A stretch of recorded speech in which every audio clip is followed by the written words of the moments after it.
Kalau timnas Indonesia lagi tandang ke Bahrain dan juga China, Liputan 6 Sport nggak mau kalah. Kita juga lagi tandang spesial disambut tuan rumah Ketua Umum PSSI Pak Erick Thohir. Pak Erick, Skornya gimana kita prediksi nih? Seri Kalau sekarang antara kita gimana? seri aja ya Pak Seri ya. aja Seri lah. aja ya. Tapi yang tandang harus menang. kayaknya poinnya harus lebih banyak ya. 3 poin ya Pak ya. Targetnya Semoga 15. target 15. Berarti kan kalau 15 poin dibagi 10 pertandingan, per match itu harus dapat 1,5 poin. Jadi kan cukup ketat lah.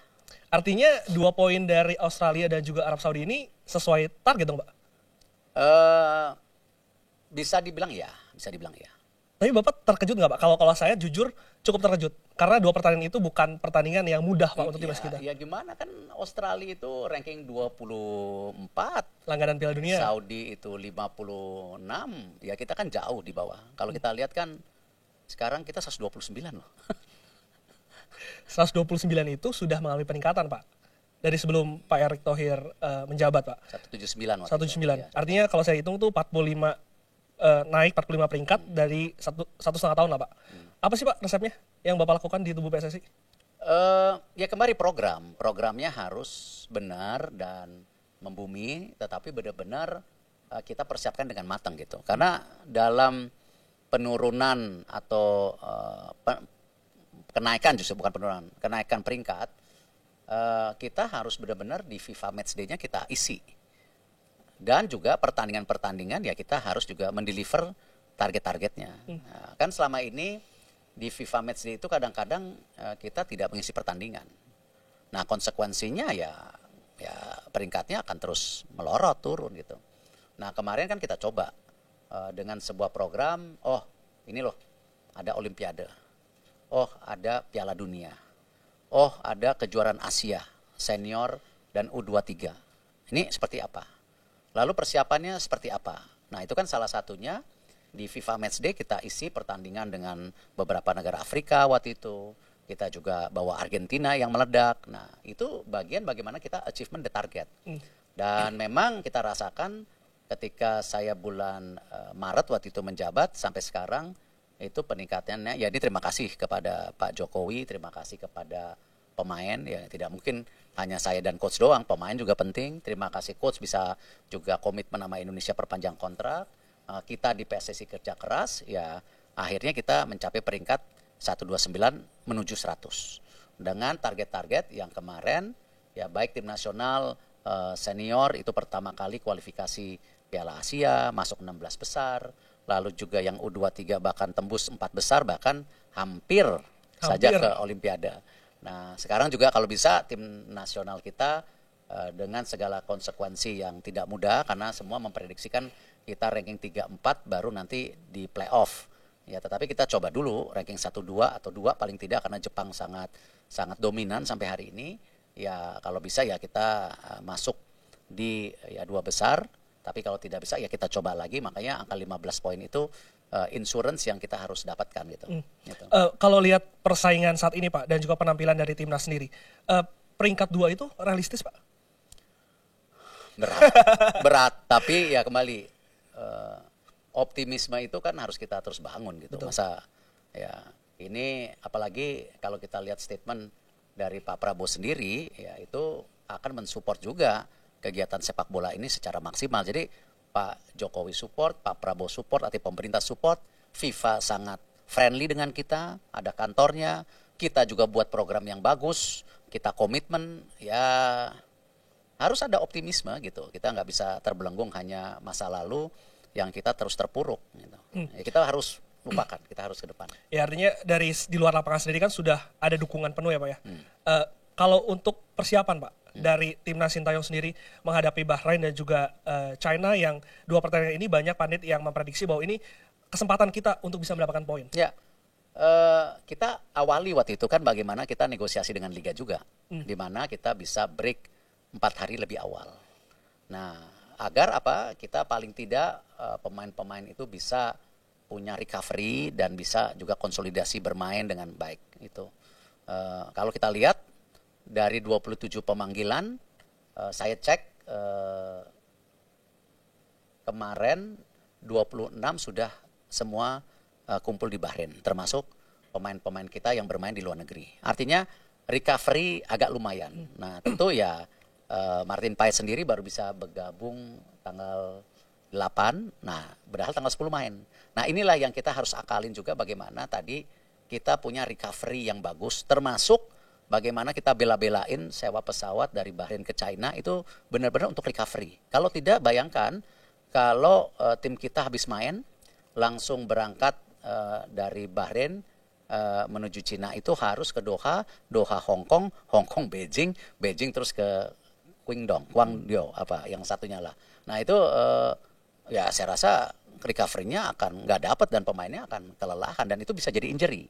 Nah persiapan ini yang kita ini. Selain itu tentu Coach Sintayong kemarin juga melihat mengambil asisten baru ya di mana asisten untuk upgrading penyerang. Kita bisa lihat Hoki, Dimas Sananta kemarin di Liga mereka membuat gol-gol dan performance yang baik ya dan tentu dipanggil lah Hoki dan beberapa striker ya. Kita lihat ini kan bagian pembentukan bagaimana soliditas tim ini untuk bisa bersama dan kalau saya lihat dari sosial media tim kayaknya santai semua Pak. Iya santai. Pressure ada tapi saya lihat mereka confidence levelnya tinggi. Ya kita harus jaga itu gitu. Di Vietnam kita berhasil menang 3-0 Pak. Di Arab Saudi kita menahan imbang bahkan mencetak gol terlebih dahulu. Permainan seperti apa yang diharapkan ketika ya kalau Coach Sintayong ini kan tipe coach yang menyerang ya. Ya memang defense tapi banyak serang gitu. Ya nanti tergantung pemain baik pemain tengah, pemain sayap bisa nggak dia benar-benar tidak hanya defense tapi offense-nya baik dan sehingga kita bisa menciptakan peluang. Nah kembali ya kalau kita lihat Bahrain ataupun China rankingnya jauh lebih baik dari kita 70-an dan 90-an ya tetapi ya kembali kita ini bangsa besar ya kita harus juga punya kemauan lebih besar ya kembali nargetin poin-poin untuk di Bahrain dan di China. Sorotan juga ditujukan Pak kepada dua pemain baru. Ada Mads Hilgers dan juga Eliano Reinders. Dengan tadi Pak Erik mengatakan ada recovery yang menjadi satu titik penting dalam sepak bola. Debut pertama di pertandingan yang sangat menentukan Pak. Seberapa besar keyakinan Pak Erik kalau dua pemain ini bisa menjadi kekuatan tapi tidak menjadi beban untuk tim kita tim Indonesia? Iya, karena saya selalu percaya jumlah pemain di timnas senior yang 2x11 itu ya wajib. Karena jangan lupa loh Justin cedera loh. Artinya kan kalau kita kehilangan 2 center back saja, sebenarnya kita tipis. Cuman ada Rido, Ferrari, Mes dan J. Betul nggak? Ini kalau kehilangan center back loh 2. Nah Justin hilang tapi Jordi balik. Itu yang saya bilang mesti ada persamaan kualitas 2x11. Kalau kita kembali mau ya mengalahkan tim-tim besar seperti Saudi, Australia, bahkan China maupun Bahrain, mereka tim besar loh. Nah ini yang kita upayakan bahwa dengan penambahan Mes itu bisa menambah kedalaman tim. Jelas dengan Eliano sekarang kita punya Ragnar, punya Witan, punya Eliano, ya ada Rafael. Tetapi kan Yakob Yance cedera. Nah ini kan Yakob Yance cedera. Nah ini hal yang kita kadang-kadang lupa bahwa kedalaman tim ini menjadi penting. Eliano akan membawa permainan sendiri karena saya lihat dia bisa main di left wing, right wing, attacking midfielder ya sama seperti posisinya Marcelino jadi dia bisa ini kan. Lalu Mes sendiri tadi di center back kita kalau main 3 back dan ke depan bisa main 2 back ya. Kalau ada Mes sama J.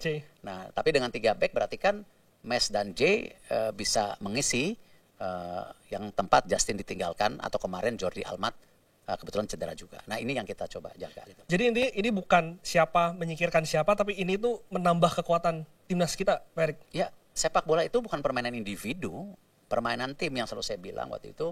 Ini bukan permainan 1-2 pemain. Ya, kita itu memenangkan pertandingan kalau semua lini, semua pemain memberikan kontribusi sesuai dengan yang diberikan pelatih apa target-targetnya. Gitu. Pak Erik saya penasaran, Eliano Reinders dan juga Mads Hilgers ini kan 2 pemain yang bermain di Eropa, Pak. Apa sih Pak yang Bapak tawarkan atau sampaikan kepada mereka sampai akhirnya mereka mau membela timnas Indonesia? Gosip-gosip, oh kita membayar ini, membayar itu tidak benar. Oke. Mereka mau bergabung ke Indonesia, semua, mau Martin Paes, mau Tom He, mau Kelvin Verdong, itu semua sama, bahwa mereka merasa punya hubungan batin dengan Indonesia karena ada darah. Jadi nasionalismenya ada.